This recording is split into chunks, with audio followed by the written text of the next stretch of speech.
What's up, everybody? Welcome back to cilinixfxcapital, and welcome to your semi-daily Luna Classic update. I've been covering Luna Classic daily ever since. I've been covering Luna Classic, I think, daily since it was very bullish in September. I had some days off, obviously, but I'm right now I'm making it, and I would love to hear your feedback on that. And we'll get into the video quickly. Don't worry. But I've been debating it, and I think I'll make them like every other day. So I'll make one video on Luna Classic every 2 days and I know that some of you don't care. But last video, there was a comment that I brought no new content, which I disagreed with. But it is something I've been thinking about. Sometimes in these Luna Classic videos, I can only talk about technicals, and I always love to bring something fundamental, like I'll do in this video. And some news, you know. So yeah, I'll make them every other day. If it's very bullish, if it's very volatile, if there's something to tell about Luna Classic, I'll definitely do that. But for now, that's what I think I'll be doing. So if we take a look at Luna Classic, yesterday we dropped down to 17,000. I expected it to hold. And I think we would have held it, even though that's obviously a weird thing to say. But in the evening, we got some very bearish news coming from the United States, which was that Kraken was to shut its US crypto staking service in a settlement with the SEC in a lawsuit. Very bearish. Most of you probably know about this.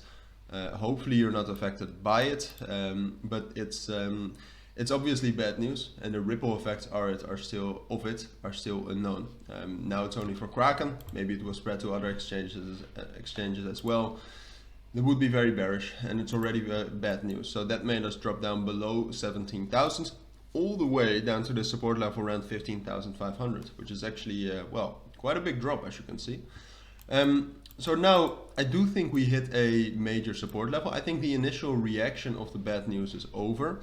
Now, as I said, if this really means that different staking providers, different exchanges also have to shut down their services, we could still crash even further. All right, we could crash to 14,500, maybe even lower towards 14,000. But I'm not expecting that this soon.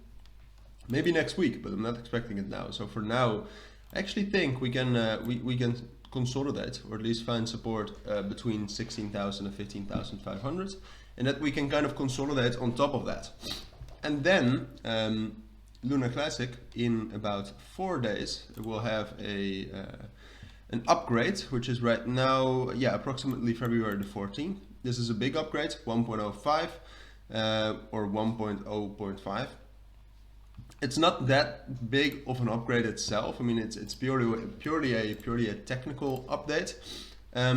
But still, it's an effect of what TERRA Classic has been doing. I mean, TERRA Classic has been doing fairly well. If you take a look at the development, there's still a lot that's being developed on TERRA Classic, or not on TERRA Classic, but like, you know what I mean.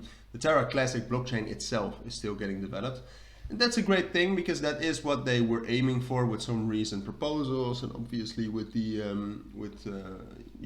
recent governance on that, by reducing already the burn tax fee, for example. That was all because they wanted to keep developing TERRA Classic, and they wanted to keep developing the ecosystem around it. So I guess this is bullish. The upgrade itself, it's not that appealing, I think, to investors. But what could be possible is that some sort of a narrative is started, that Binance supports this, and that it shows that there's still ongoing cooperation between Binance and Luna Classic. That could happen. Altogether, I do think that it's at least bullish. I think we'll at least be able to get up to 17,000. Whether we can break above that because of the upgrade, we'll still have to discuss in the upcoming days ahead of the upgrade, because it still takes 4 days. And but yeah, at least I do think we'll be able to hold 15,500 and 16,000. And as I said, that will kind of consolidate in this area. And then once the upgrade date gets nearer, we'll actually talk about whether we are able to break above 17,000. I do think at some point we'll be able to do that, whether it's with a plan about the USDC repack, or whether it's, and correct me if it's too early to talk about that, or whether it's at the end of February, when at the beginning of March we'll obviously, or as most of you know, we'll get the Binance burn, which is going to be probably very, very big, because it's already from like the entire month of December, January and February then. So yeah, that's going to be big, and that's definitely going to get us above 17,000. All right, at least unless we crash very badly right now. But I'll keep you updated on that. For now, this is my take on Lunc Classic. If you do have any questions, let me know. But for now, take care and bye.